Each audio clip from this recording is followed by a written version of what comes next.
जय श्री कृष्ण मित्रों, फिर एक बार बहुत बहुत हार्दिक स्वागत है आप सभी का। आज हम बात करेंगे कन्या राशि के बारे में। कन्या राशि के सितंबर महीने के राशिफल की चर्चा करेंगे। राशिफल में आपके धन, कैरियर, व्यापार, नौकरी, परिवार, स्वास्थ्य, शिक्षा, वैवाहिक संबंध, प्रेम संबंध सभी बातों की चर्चा करेंगे और अंत में उपाय की चर्चा भी करेंगे। इसलिए वीडियो को पूरा अंत तक देखें व सुनें, तभी आप कन्या राशि वालों के राशिफल की पूरी जानकारी प्राप्त कर पाएंगे। ये राशिफल चंद्र राशि पर आधारित है, यानी मून साइन पर। जिन लोगों को अपनी राशि नहीं पता है वो लोग अपनी जन्म कुंडली में ये देख लें कि चंद्रमा उनकी किस राशि में है। जिस राशि में चंद्रमा है वही उनकी राशि है। जिनके पास जन्म कुंडली नहीं है वो अपने नाम के पहले अक्षर से अपनी नाम राशि जान सकते हैं और ये राशिफल अपनी नाम राशि से देख व सुन सकते हैं। तो चलिए मित्रों, शुरू करते हैं। सबसे पहले कन्या राशि वालों के धन की बात करेंगे। धन की बात करें तो दूसरे भाव में तुला राशि है और तुला राशि के स्वामी शुक्र हैं। और शुक्र का जो गोचर है सितंबर के महीने में 24 सितंबर से कन्या राशि में, इससे पहले वो सिंह राशि में रहेंगे। तो आप समझ लीजिए कि धन भाव के स्वामी का जो गोचर है वो सितंबर के महीने में ज़्यादा समय तक सिंह राशि में रहेगा, यानी 24 सितंबर तक सिंह राशि में रहेंगे और 24 सितंबर से उनका गोचर कन्या राशि में हो जाएगा। तो धन भाव के स्वामी का जो ये गोचर है वो आपको धन के मामले में परिणाम तो अच्छे देगा, लेकिन खर्चों को बढ़ाकर रखेगा। चाहे आप कोई इन्वेस्टमेंट करें, चाहे आपके स्वास्थ्य को लेकर कोई खर्चे बढ़ें, चाहे आपके परिवार के स्वास्थ्य को लेकर कोई खर्चे बढ़ें, खर्चे तो आपके बढ़े रहने वाले हैं 24 सितंबर तक। तो सितंबर के महीने में खर्चों की अधिकता देखने को मिलेगी। और आय भाव के स्वामी जो चंद्रमा हैं उनका गोचर सभी राशियों में होगा। वो सवा 2 दिन में राशि परिवर्तन कर लेते हैं। तो अगर हम देखें धन और आय के मामले में कन्या राशि वालों को इस महीने सितंबर के महीने में काफ़ी खर्च देखने को मिल सकता है, यानी कि आपके खर्चे जो है आमदनी से ज़्यादा हो सकते हैं। यानी कि जितनी आपकी आय होगी खर्चे उससे अधिक देखने को मिल सकते हैं। इस बात का ध्यान रखें। तो धन और आय के मामले में कन्या राशि वालों को मिले जुले परिणाम देखने को मिलेंगे, यानी कि आपके धन का आवागमन तो सुचारू रूप से चालू रहेगा, आपके नियमित स्रोतों से आय भी होती रहेगी, लेकिन आपके खर्चे भी बढ़े रहेंगे। इसलिए आपको धन के मामले में थोड़े से अप एंड डाउन देखने को मिल भी सकते हैं। बात करते हैं आपके व्यापार और नौकरी की। व्यापार और नौकरी की बात करें, दसम भाव में मिथुन राशि है और मिथुन राशि के स्वामी बुध हैं। और बुध का जो ये गोचर है सितंबर के महीने में कन्या राशि में रहेंगे, प्रथम भाव में रहेंगे। प्रथम भाव में बुध का गोचर होगा, दसम भाव के स्वामी का गोचर होगा जो कि आपके राशि स्वामी भी हैं। तो व्यापार, कारोबार और नौकरी में आपको सफलता देखने को मिलेगी। आपके प्रथम भाव पर सप्तम भाव के स्वामी जो गुरु हैं वो अपने सप्तम भाव से ही सप्तम दृष्टि देंगे। तो यहाँ पर आपको व्यापार, कारोबार और नौकरी के लिए काफ़ी अच्छे परिणाम देखने को मिलेंगे। और गुरु की जो पंचम दृष्टि है वो आय भाव पर भी रहेगी और सप्तम दृष्टि आपके प्रथम भाव पर रहेगी। और आपके आय भाव पर शनि की दृष्टि भी पंचम भाव से रहेगी। तो व्यापार, कारोबार और नौकरी से आपको जो भी आय होती है वो होती रहेगी, वहाँ पर कोई दिक्कत वाली बात बिल्कुल भी नहीं है। तो व्यापार, कारोबार और नौकरी को लेकर जो भी महीना ये सितंबर का है कन्या राशि वालों के लिए अच्छा ही जाने वाला है। और एक बात और भी है कि अगर आप अपने बॉस से संबंध अच्छे रखेंगे तो बेशक आपको सितंबर के महीने में कोई फ़ायदा मिले या नहीं मिले, लेकिन आगे चलकर आपको फ़ायदा अवश्य मिलेगा अगर आप प्राइवेट सेक्टर में नौकरी कर रहे हैं तो। शनि और गुरु दोनों की गोचर में दृष्टि आपके दसम भाव पर है। तो इस समय आप अपने बॉस से संबंध बिल्कुल अच्छे रखें। चाहे आप गवर्नमेंट जॉब करते हो, चाहे प्राइवेट जॉब करते हो, वरिष्ठ अधिकारियों से अगर संबंध अच्छे रखेंगे तो उसका लाभ आपको मिलेगा। अभी नहीं मिलेगा तो आने वाले समय में अवश्य ही मिलेगा। और दसम भाव पे जो शनि और गुरु की दृष्टि है इससे आपको व्यापार, कारोबार और नौकरी में आपको उन्नति करने का मौका मिलेगा और आप अपने व्यापार, कारोबार को लेकर विस्तार करने की भी सोच सकते हैं और विस्तार कर भी सकते हैं और वहाँ भी आपको लाभ देखने को मिलेगा। तो व्यापार, कारोबार और नौकरी में कुछ इस तरह के परिणाम देखने को मिल सकते हैं। बात करते हैं आपके पारिवारिक जीवन की। दूसरे भाव में तुला राशि ही है और तुला राशि के स्वामी जो हैं शुक्र हैं। उनका गोचर हमने पहले देखा है कि उनका ज़्यादातर समय 24 सितंबर तक गोचर 12वें भाव में ही रहेगा। और चौथे भाव के स्वामी जो गुरुदेव हैं उनका गोचर सप्तम भाव में रहेगा। यहाँ पर आपको मिले जुले परिणाम देखने को मिलेंगे। वैसे आपको देखा जाए पारिवारिक जीवन में अच्छे परिणाम देखने को मिलेंगे, क्योंकि आपके राशि स्वामी का गोचर आपकी राशि में ही होगा, तो आपकी वाणी भी अच्छी रहेगी।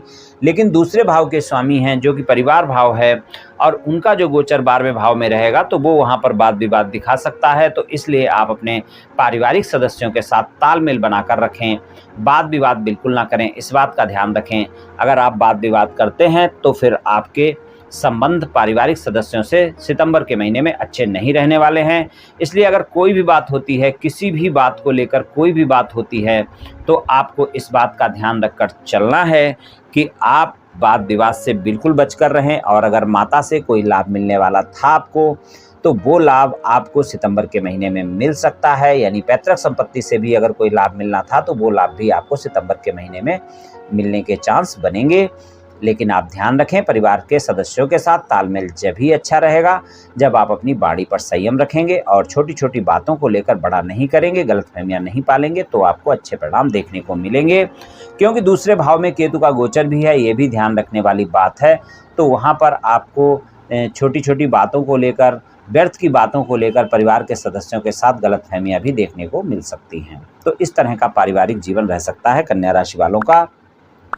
स्वास्थ्य की बात कर लेते हैं। स्वास्थ्य की बात करें तो छठे भाव में कुंभ राशि है, स्वामी शनि हैं, और शनि मकर राशि में गोचर करेंगे। स्वराशि के होकर पंचम भाव में पूरे महीने यहीं पर रहेंगे, और वो छठे भाव से 12वें हो जाएंगे। यानी कि छठे भाव से 12वां भाव अगर देखें तो पंचम भाव हो जाता है, तो वहाँ पर उनका गोचर होगा। तो आपको अगर पेट से संबंधित कोई स्वास्थ्य समस्या है तो उसका विशेष ध्यान रखकर चलना पड़ेगा, और कोई भी अगर गंभीर स्वास्थ्य समस्या चल रही है तो उसका ध्यान रखना बहुत ही आवश्यक होगा। तो वहाँ पर इस बात का ध्यान रखकर आप चलें कि कोई भी गंभीर स्वास्थ्य समस्या है तो उसमें कोई ज़्यादा दिक्कत तो नहीं होगी, क्योंकि आपके छठे भाव के जो स्वामी हैं उनका गोचर अपनी ही स्वराशि मकर राशि में है। लेकिन फिर भी आप इस बात का ध्यान रखें कि वो अपने से 12वें हैं, तो कुछ न कुछ समस्याएं दे सकते हैं। तो अगर कोई गंभीर स्वास्थ्य समस्या चल रही है तो आप डॉक्टर से परामर्श लेते रहें, नियमित तौर पर अपनी दवाइयाँ लेते रहें, और अगर छोटी मोटी स्वास्थ्य समस्या भी कोई भी होती है तो कोताही बिल्कुल ना बरतें, डॉक्टर से परामर्श लें। अपनी दिनचर्या को स्वस्थ करें, यानी स्वस्थ दिनचर्या अपनाएं। यानी कि आप अपने समय को सोने, उठने और खाने पीने के समय में थोड़ा सा काफ़ी संतुलन बनाएं, और अपना समय से सारे कार्यों को करें, स्वस्थ दिनचर्या अपनाएं, योग प्राणायाम करें, तनाव से बचें। तो ये आपके लिए ज़्यादा अच्छा रहेगा। और कोई भी समस्या होती है तो डॉक्टर से परामर्श लेना ना भूलें। शिक्षा की बात करें तो पंचम भाव में मकर राशि है, स्वामी शनि है, तो शिक्षा के लिए अच्छा समय है। पंचम भाव में मकर राशि के स्वामी शनि स्वराशि के होकर गोचर करेंगे, तो शिक्षा में आपको अच्छे परिणाम देखने को मिलेंगे। और वहाँ पर आप इस बात का लेकिन ध्यान रखकर चलें कि आपको शिक्षा में मेहनत काफ़ी करनी पड़ेगी, क्योंकि शनि देव का गोचर पंचम भाव में है। तो शिक्षा में आपको काफ़ी मेहनत करवाएंगे, तभी आपको अच्छे परिणाम देंगे, क्योंकि आप बिना मेहनत के अच्छे परिणाम बिल्कुल भी नहीं पा सकेंगे। और अगर आप कोई कंपटीशन एग्ज़ाम वगैरह देने वाले हैं सितंबर के महीने में, तो आप ज़्यादा मेहनत करें, वरना परिणाम आपको अच्छे मिलने बहुत मुश्किल हो जाएंगे। क्योंकि शनिदेव वैसे भी बहुत मेहनत के बाद ही परिणाम देते हैं।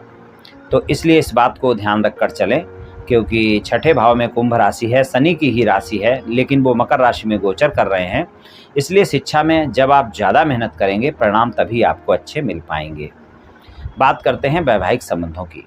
वैवाहिक संबंधों की बात करें तो वहाँ पर आपको अच्छे परिणाम देखने को मिलेंगे, क्योंकि सप्तम भाव के स्वामी गुरुदेव हैं, और गुरुदेव का गोचर सप्तम भाव में ही है। तो वहाँ पर आपको काफ़ी अच्छे परिणाम देखने को मिलेंगे। जो लोग विवाह योग्य हैं और उनकी कहीं शादी की बात चल रही है, बहुत दिनों से बात अटकी हुई है और बातचीत फाइनल नहीं हो रही है, तो अगर आप प्रयास करेंगे तो इस महीने आपको ऐसे परिणाम देखने को मिल सकते हैं कि आपकी बातचीत फाइनल हो सकती है। वैवाहिक संबंधों में परिणाम अच्छे मिलेंगे, जीवन साथी के साथ संबंध अच्छे रहेंगे, और जीवन साथी के साथ अगर कोई भी मतभेद चल रहे हैं तो उनको दूर करने का प्रयास आप सितंबर के महीने में कर सकते हैं, और वो मतभेद आपके अवश्य ही दूर होंगे।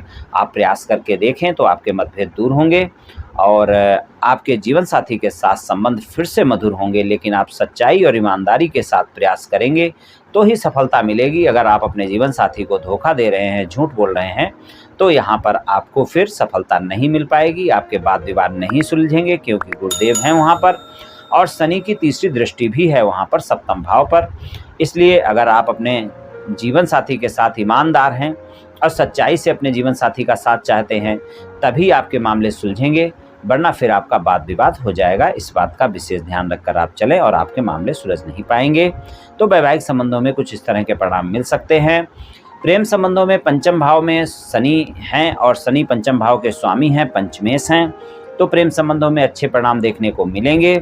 और अगर आप साथी की तलाश में हैं तो वो तलाश भी आपकी पूरी हो सकती है। लेकिन प्रेम संबंधों में भी सच्चाई, ईमानदारी और वफादारी का परिचय आपको देना होगा। आपका साथी आपसे चाहेगा कि आप सच्चाई के साथ उससे प्रेम करें, वो आपको जानना चाहेगा, परखना चाहेगा। और यहाँ पर अगर आपके एक से ज़्यादा जगह प्रेम संबंध हैं तो उसकी जानकारी आपके साथी को लग सकती है और आपका वाद विवाद भी हो सकता है। और अगर आप ईमानदारी से, सच्चाई के साथ अपने प्रेम संबंधों में हैं तो वहाँ पर फिर कोई भी दिक्कत नहीं होने वाली है। प्रेम संबंध काफ़ी अच्छे होंगे।